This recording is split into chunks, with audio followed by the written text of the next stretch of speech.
Welcome back to Fan Geektastic. Today I'm going to do an introduction to grading comics. Now, in case you don't have one, or you're new to grading comics, the Overstreet Guide to Grading Comics is an excellent resource. I recommend getting one.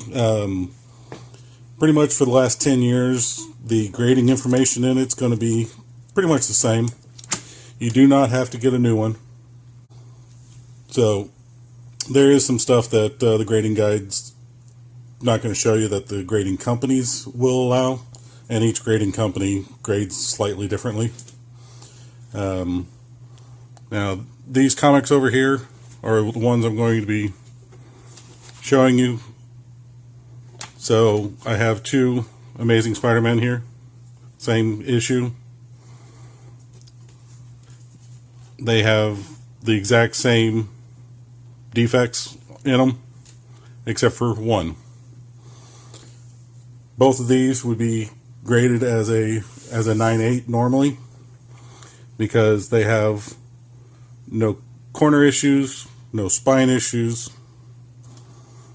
The covers are flat. Everything about them is nice and pretty. But this one here has a very small issue that most people, when they look at it, they've stared at this comic book for 5 minutes trying to figure out what the issue is. Why I tell them that it is not a 9/8. And you can see it right there.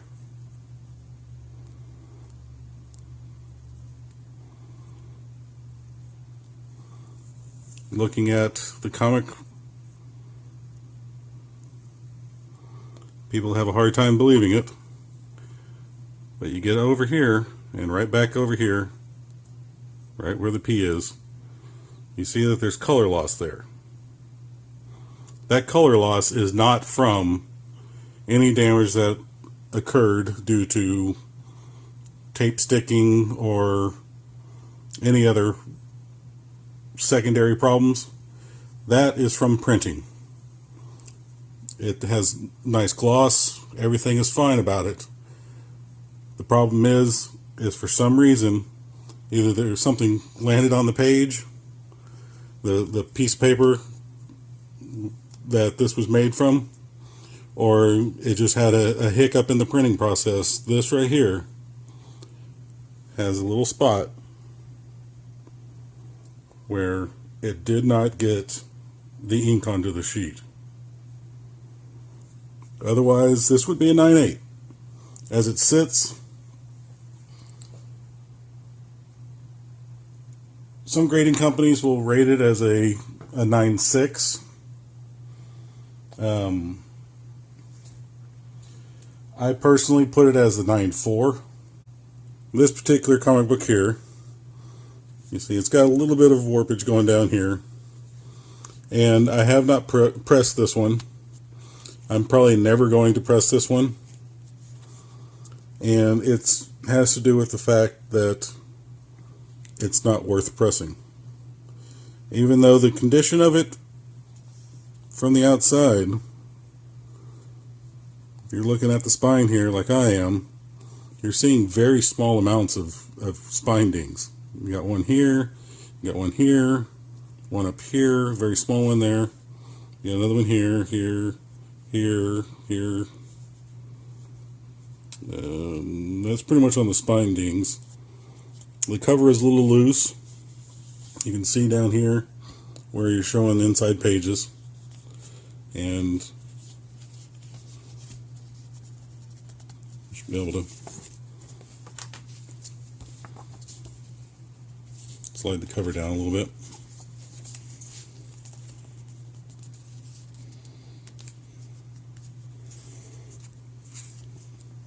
Anyway, that's here nor there.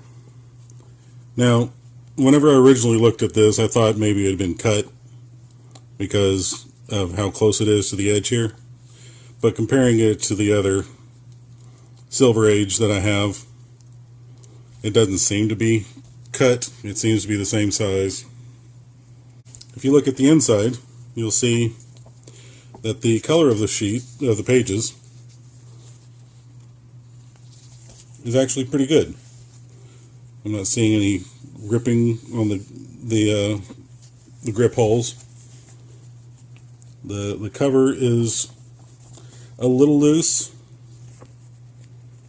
It looks like it might have been glued a little bit down here to hold it together, which is why it's not sliding like it should. Which means that this has some minor restorations. But the main problem with this one is this page here. Someone cut out this panel here because they wanted to do something with it. I have no idea what they wanted to do with it. But if this book had not had that little bit of gluing, if it hadn't had that piece cut out of it, we were talking about this being a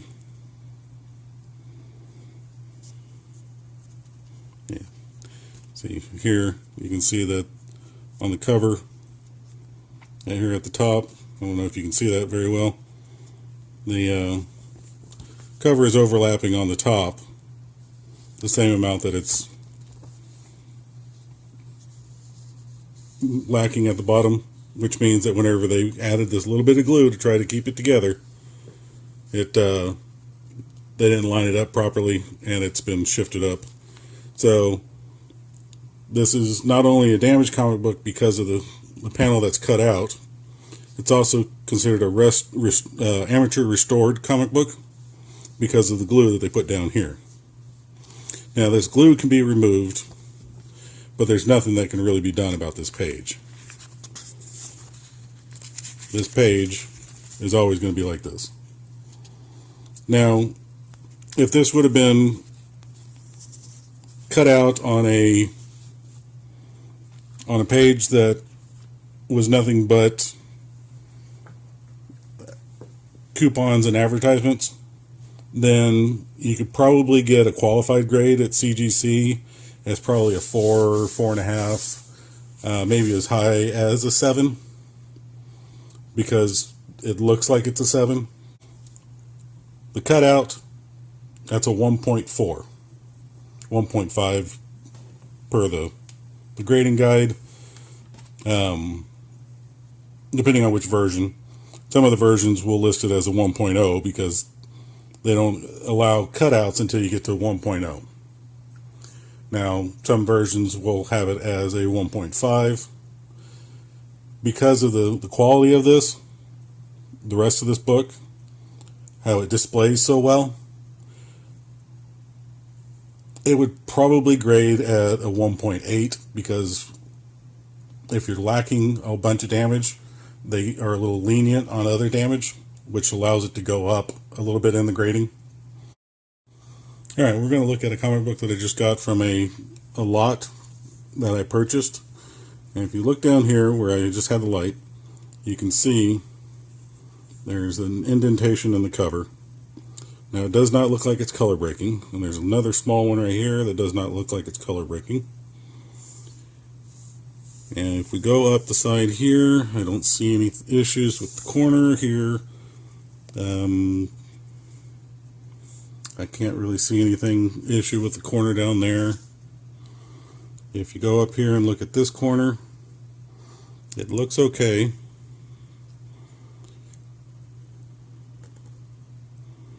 Now I can see a couple little, well, one little spine ding up here. And it's not bad enough that you can really see it all that well. This one here and this one here you can see pretty well. These are going to be color breaking. They're going to be a very minor color break, but it's going to be enough to keep you from being a 9/8. There's another little spine ding right above the staple here. Let's see if I can get it so you can see it.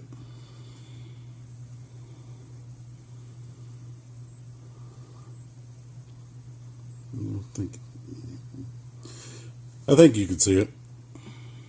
So, and it looks like there's a slight roll to the comic book, but that's just because they had this boxed up for a long time without putting it in a bag and a board, and that can be easily fixed without having to press it. Now, if you look at the back here, you'll see there is a ding up here, and it looks bad enough that it's going to be a color breaking also. You see the light reflecting there. And you go back down, and where you could see the color break spine dings here, you're not seeing them on the back. That means that the comic book was folded forward, probably in a rack. There's a divot here in the cover, and it doesn't look like it's going to be a color breaking divot. There's another one here. You can see there. And that one right there is minor, but it looks like it's probably deep enough to be a minor color breaking. And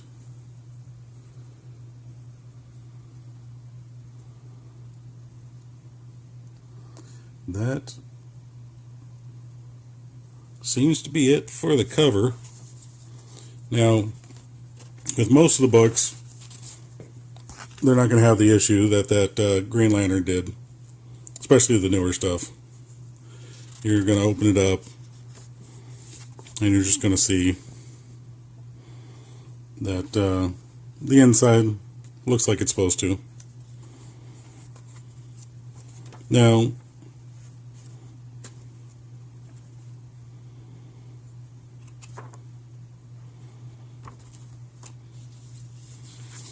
there will be times where you'll come across comic books that have had issues on the inside. So anytime I bring in a comic book, I will do a quick check on the inside of them, which when you buy, 1,000 comic book collection or a 10,000 comic book collection, it takes a while.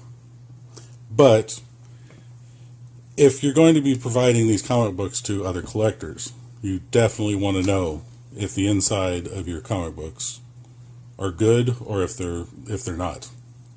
Now, when we're looking in the book to figure out what our grading is,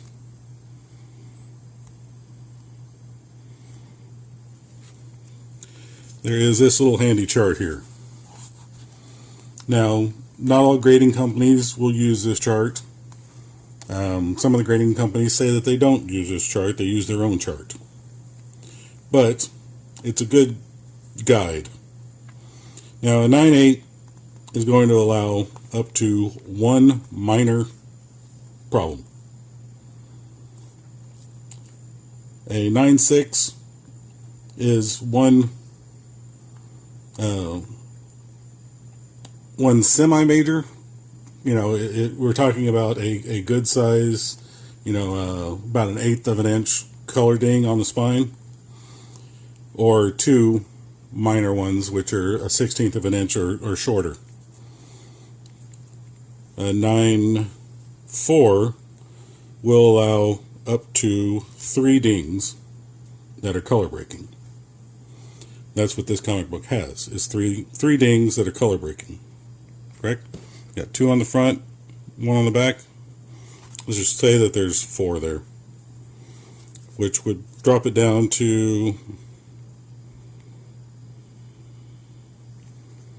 the near mint to minus,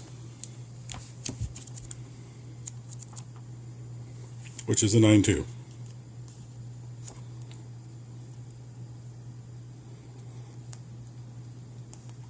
If you look here, it'll tell you no surface wear, inks are bright, corners are square, small inconspicuous slight penciled marks, so on and so forth.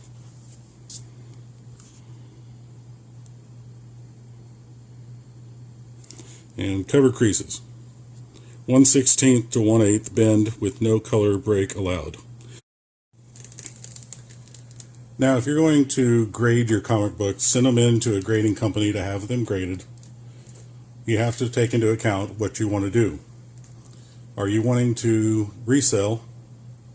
Are you wanting to preserve? Or are you wanting to preserve with the option of selling in the future? Because that depends on who you're going to send it to. Right now, PGX is the one that is charging the least amount to get graded. Their accuracy has had some issues in the past, according to YouTube videos that I've seen. But on average, I haven't come across any of them that I disagreed with the grading on them. So PGX is who I would send it to if I was planning on just getting them graded so that they're in a case and they're going to stay in that condition for as long as possible.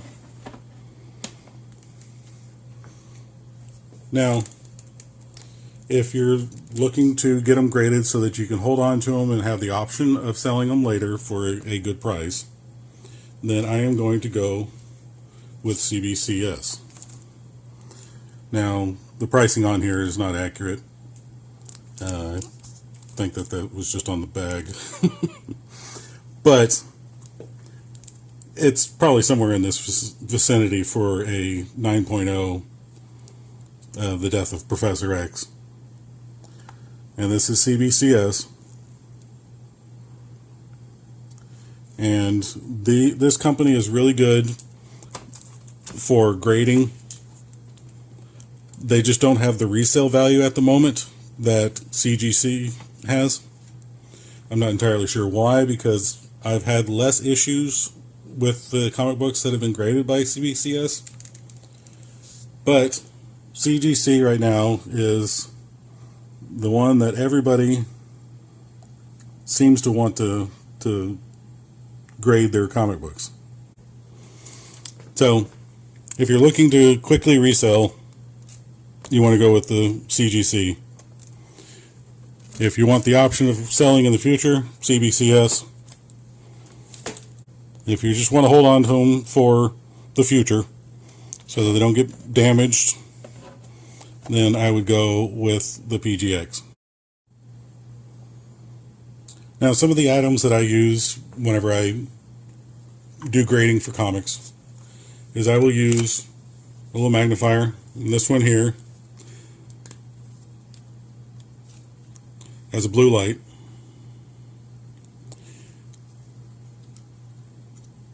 Which makes it a little easier to spot some of the color corrections. Now, I recommend a brighter blue light than that, but right now that one's out of battery, and I haven't gotten around to getting another battery yet. And I would recommend a higher magnification than that particular flashlight. This is one that I got off Amazon, and it allows me to go to comic book stores and I can look at them very quickly before I buy them and see if the grading that they have on them matches what I think it should be. If it doesn't, then I will try and haggle with them. Whereas this one here, this is not one that you want to carry around with you. It's a little bit more difficult to wander around a comic book store with them. By the way, according to the price guide, at a 7.0, this comic book, last time I checked, it's been a while, but last time I checked, this comic book at a 7.0 was about $210. This comic book as a 1.4 is technically about 10 to 20 bucks, depending on if you're going with the 1.4, if you're going, a little lower on it with like a 1.0. 1.0 might be as low as 5, but at a 1.4, this grades approximately $20. So the difference between what it looks and what it is is very, very different. And that's the main reason why you want to check inside your books, because that right there is not something that you want to spend $200 on. So, knowing how to grade is very important. Now, if you noticed during this video, I picked up several comic books. And you'll notice that I never actually put any pressure on the spine. I will pick them up on this side anywhere I want, as long as I keep good pressure over a fairly large area on the back. But whenever it comes to grabbing it so that I can read or look at this edge without anything in the way, I will hold it so that I do not put pressure on that spine. I will hold it like this with my thumb more in the middle of the comic book, but I do not put my thumb on the spine and apply pressure. That is one way that I've been able to keep comic books that I bought back in the 80s still in a 9.8 condition. Thank you for joining me on my introductory guide to grading comics. If there's any more information you would like to know, please let me know. And remember, for everything you're a fan of, everything you geek out about, this is Fan Geektastic, and we're here for you.